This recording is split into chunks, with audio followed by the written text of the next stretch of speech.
സ്കൂളിൻ്റെ തകർന്നുപോയ ചുമരിനുള്ളിലൂടെ കൂറ്റൻ മരങ്ങളും പാറക്കല്ലുകളും ചെളിയും വന്ന് വീണിരിക്കുന്നു. ഇനി എന്നാണ് കുഞ്ഞുങ്ങൾക്ക് ഈ സ്കൂളിലേക്ക് മടങ്ങിയെത്താൻ കഴിയുക? ഏറെ വേദനിപ്പിക്കുന്നത് ഈ സ്കൂളിലുണ്ടായിരുന്ന അഭിനവ്, ഈ സ്കൂളിലുണ്ടായിരുന്ന മുഹമ്മദ്, ഈ സ്കൂളിലുണ്ടായിരുന്ന ഹന്യ, ഇവരാരും ഇനി ഈ സ്കൂളിലേക്ക് എത്തില്ല. ഈ സ്കൂളിനും അപ്പുറത്തേക്കുള്ള ലോകത്തേക്ക് അവർ പോയി. ഈ സ്കൂളിലെ ഏതെങ്കിലും കുട്ടികൾ ദുരന്തത്തിൽ ഉൾപ്പെട്ടിട്ടുണ്ടാകുമോ എന്ന് ടി വി പ്രസാദ് ചോദിക്കുന്നു. ഉണ്ട് പ്രസാദ്, ഇതിൽ അഹന്യയെ നമുക്ക് കണ്ടുകിട്ടിയിട്ടില്ല, അഭിനവ് നമ്മളെ വിട്ടുപോയി, മുഹമ്മദിനെ നമുക്ക് കിട്ടിയിട്ടില്ല. ഇവരിൽ പലരും ഭിന്നശേഷിക്കാരായ കുട്ടികൾ കൂടിയാണെന്ന് അവരുടെ ടീച്ചർമാർ നമ്മളോട് വിളിച്ചു പറഞ്ഞിരുന്നു. അവരുടെ കുഞ്ഞുങ്ങളെ നഷ്ടപ്പെട്ടതിലുള്ള ദുഃഖം തേങ്ങലായി നമ്മുടെ ചെവികളിൽ ഇപ്പോഴുമുണ്ട്.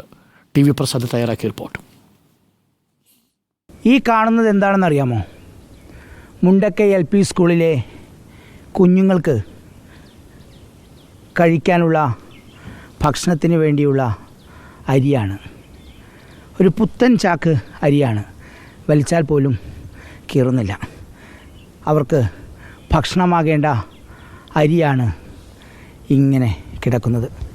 അരി മാത്രമല്ല, നമുക്ക് ഈ ദൃശ്യങ്ങളിലേക്ക് പോയാൽ അവരുടെ ബെഞ്ചുകളും ഡെസ്കുകളുമെല്ലാം ഇവിടെ വീണ് കിടക്കുന്നു. ഈ ബെഞ്ചിന് കാലില്ല. കാലുണ്ടെങ്കിൽ തന്നെ ഇനി എങ്ങനെ ഈ ബെഞ്ചിലിരുന്ന് പഠിക്കുമല്ലേ? തീർന്നില്ല. ഇവിടുന്ന് അങ്ങോട്ടേക്ക് പോയാൽ ഇവിടുത്തെ കുട്ടികൾക്ക് ഭക്ഷണം വെച്ചു കൊടുത്ത പാത്രങ്ങളാണ് ആ ദൃശ്യങ്ങളിൽ കാണുന്നത്. എല്ലാം ഒഴുകിപ്പോയി. ഇത് കണ്ടാൽ നിങ്ങൾ കരുതും ഈ അരിയും പാത്രങ്ങളും മാത്രമാണ് നഷ്ടപ്പെട്ടതെന്ന്. നമുക്ക് ഇതിൻ്റെ യഥാർത്ഥ ദൃശ്യങ്ങളിലേക്ക് വരാം. ഇതാണ് മുണ്ടക്കൈ LP സ്കൂൾ.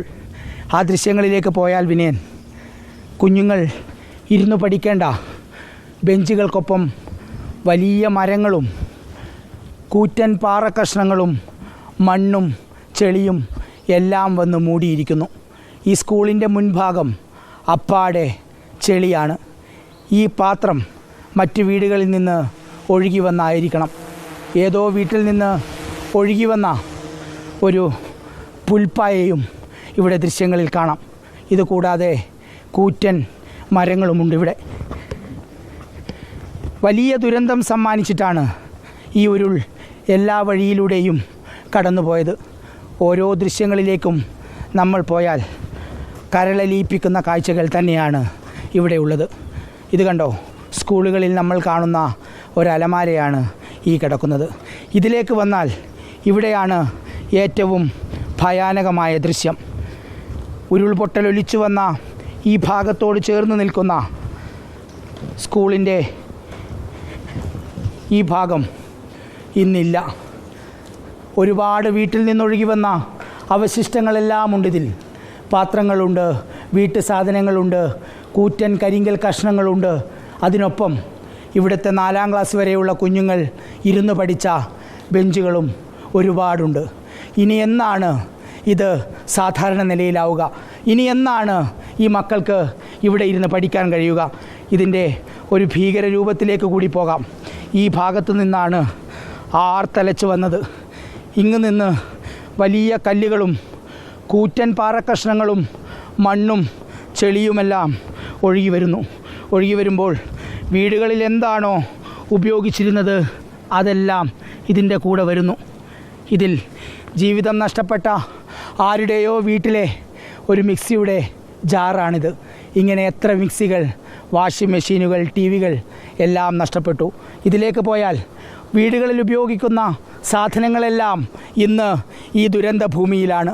അതിൻ്റെ കുറച്ച് ഭാഗമാണ് ഈ സ്കൂളിലേക്കും ഇടിച്ചു കയറിയത്. ശക്തമായി വന്ന കല്ലും മരങ്ങളും ചെളിയും മണ്ണും ചേർന്ന് ഈ കെട്ടിടത്തിൻ്റെ ഈ ഭാഗം തകർത്തു കളഞ്ഞു എന്നതാണ് ഏറ്റവും സങ്കടമുള്ള ഒരു കാഴ്ച. ഈ മക്കൾ ഇനി എന്ന് ഇവിടെ ഇരുന്ന് പഠിക്കും? എത്ര സന്തോഷത്തോടെ ആയിരിക്കണം 2 ദിവസം മുമ്പ് വരെ അവരിവിടുന്ന് പഠിച്ചിട്ടുണ്ടാവുക. ഈ ദുരന്ത ഭൂമിയെ കാണുമ്പോൾ ആ മക്കൾ സ്കൂളിൽ നിന്നാണ് പ്രേക്ഷകർക്കൊപ്പം ചേർന്നത്.